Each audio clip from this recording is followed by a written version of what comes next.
You are at the almighty Church of Rock with Wayne County and the electric chairs right there with It Ain't How Much You Got. I'm Moody, she's Tracy, and we've got Nick Zedd on the phone. Nick Zedd, how are you this evening? Hey, Nick, how's it going? All right. So are you in San Francisco? Right now I'm at the Nightlight in Oakland, where I'm going to be doing a screening at 8 p.m. Okay, nice. Is it true that you haven't done a screening since the early 90s, or is that not true? I never did a screening in Oakland. Okay. Yeah. So I was looking at the invite, and it looks like you're doing showing like a total of like 11 films this evening. Yeah. Wow.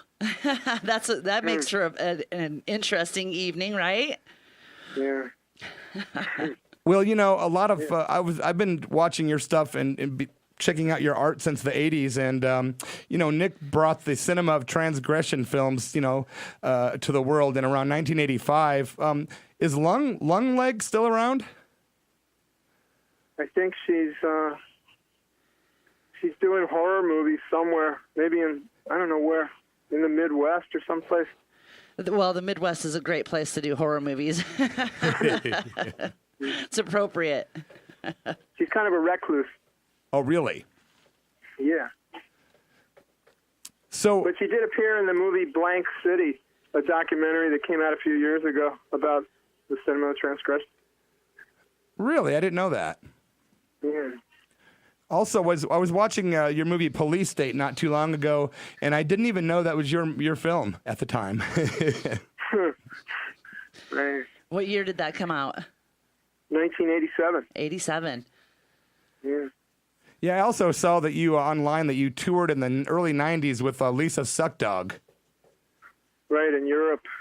Interesting. Yeah. Now, how did that tour go? Okay.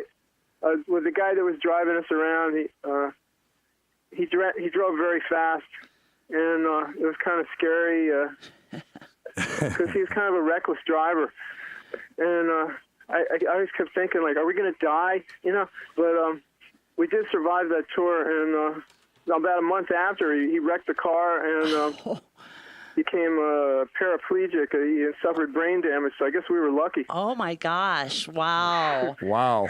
What a trip. Yeah, I've heard some pretty terrible things about European drivers, so I guess those were all true. That's, yeah. They got the Autobahn there, which is great, you know, but this didn't, I guess maybe he wasn't on the Autobahn. They don't have a speed limit there. Yeah, apparently not. I mean, we're glad you made it through that tour. Yeah. Well, I'm sure you've been asked this a lot, but what was it like back in the 80s working with Lydia Lunch? It was fabulous.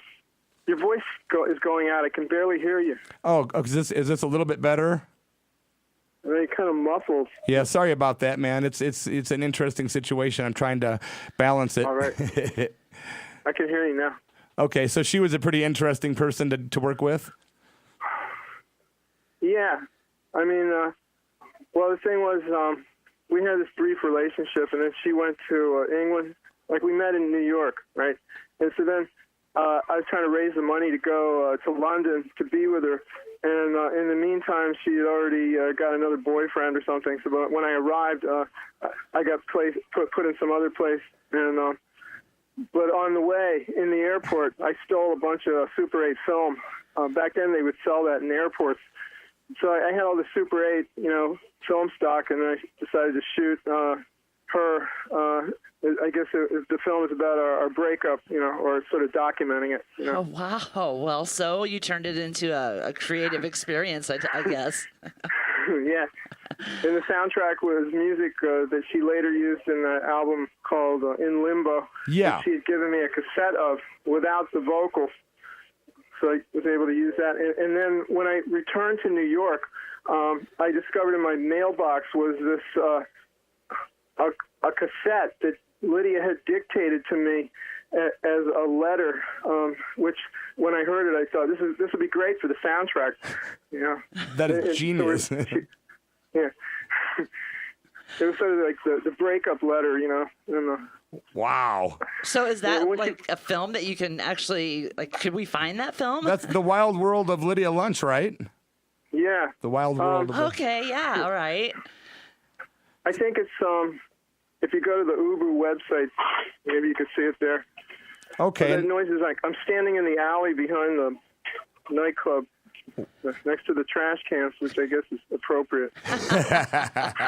So your event starts in about 30 minutes exactly, huh?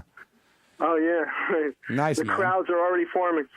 You better hide, man. They're gonna attack you, man. Oh yeah, well, like they're having a Prince, what is it, tribute night downstairs. Wow. And I was never into Prince, you know. But then when I came into the bar, there's all these people dancing, you know, and it's like all these women who are 40 and older, like people in their 50s. And the guy at the door was asking everyone for their ID. I thought, like, why? Because it's kind of obvious. Like, what the hell? Yeah. But it was good. I mean, I was surprised. I guess it's all about context with music, you know. Like when you see a bunch of people dancing to it, you know, I thought, wow, hey, maybe I should give Prince another chance or something. I just... Right? There you go. What a trip. So, like, you're going to be showing these films. How long will you be there this evening? A few hours or something? A lot of them are short films, I know. Yeah, well, I think the screening is probably 2 hours, and then I'm going to DJ after that till the place closes. Okay. I brought my record collection. Nice. Now, what kind of, just generally, I know it's kind of a general question, what kind of music do you kind of play? Is it like a eclectic or? Yeah, I try to spin the unexpected. But among the records, I have a lot of those Back from the Grave records, garage music, and a lot of old punk singles, and some rap music I throw in, and movie soundtracks. Awesome, man. And so if you're in the San Francisco or Oakland area and you're listening to the Church of Rock, head down to 992 Valencia Street, the ATA window. It's the gallery. Nick Zedd will be there in about 30 minutes, man. And I tell you what. Oh, wait, that's tomorrow night. Tomorrow night. Oh, that's tomorrow night? Yeah, tonight I'm in Oakland at the Nightlight.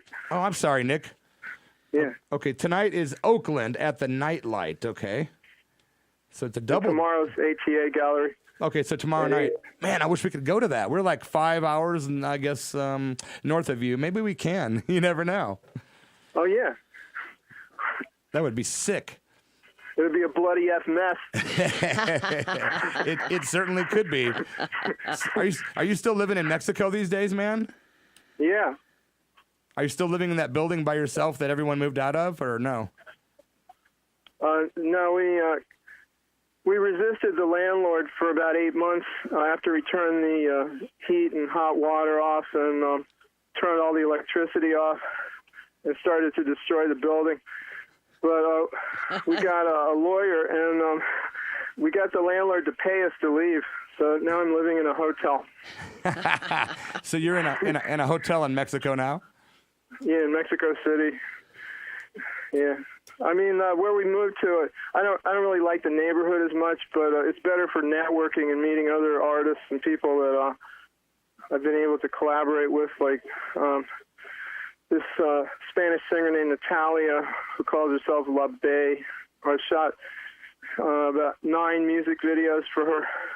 Interesting. Which, those are up on YouTube, I think. Okay, that's kind of cool. Do you enjoy, like, shooting music videos? I mean, as opposed to like film, do you kind of have a preference, or do you enjoy doing the music videos?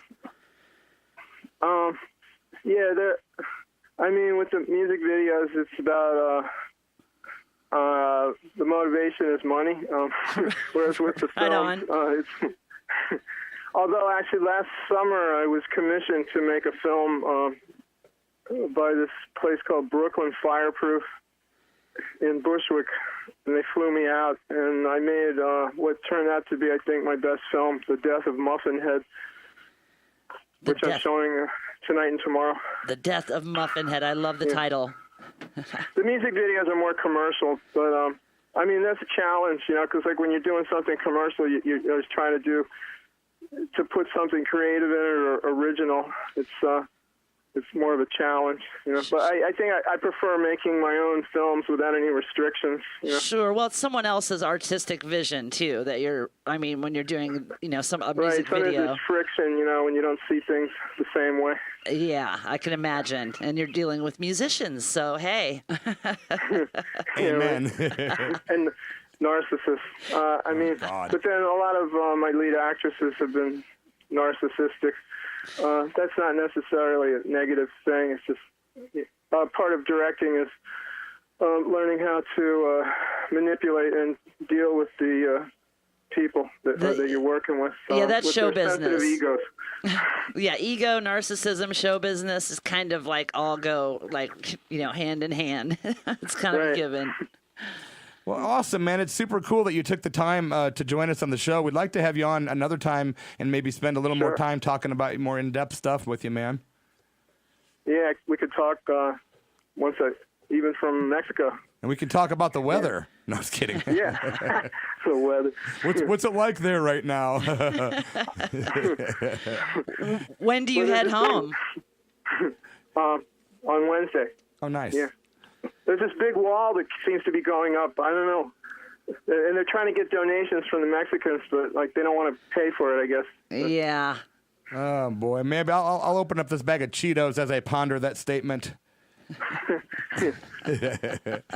Anyway, Nick, thanks so much for joining us on the Church of Rock. I wish you guys good luck tonight at the Nightlife in Oakland, and then tomorrow night at the ATA Window Gallery on Valencia Street in Frisco. Thanks a lot, brother, and I hope you have a good evening and tomorrow. And if we don't see you, we'll talk to you soon. All right. Thanks so much, Nick. Sure. See ya.